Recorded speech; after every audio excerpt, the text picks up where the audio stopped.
Hello everyone, let's discuss question number 12.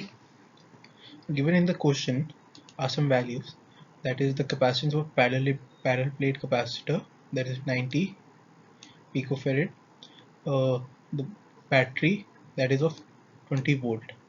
Given that a dielectric material of constant K equal to 5 by 3 is inserted between the plates, we have to find the magnitude of the induced charge, right?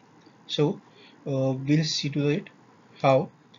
We know that when a dielectric material is inserted between the plates, the E and V both remain same, constant, right?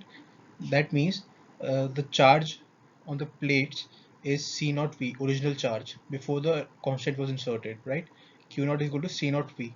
After the uh, dielectric material is inserted, the charge becomes Q equal to K C naught V, K being the constant, dielectric constant, right? So the induced charge would be the difference between the two, that is Q dash is equal to Q minus Q naught, right?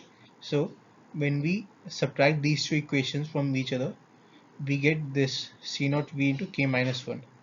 We just simply have to put in the values and the answer would be 1.2 nano coulomb, right?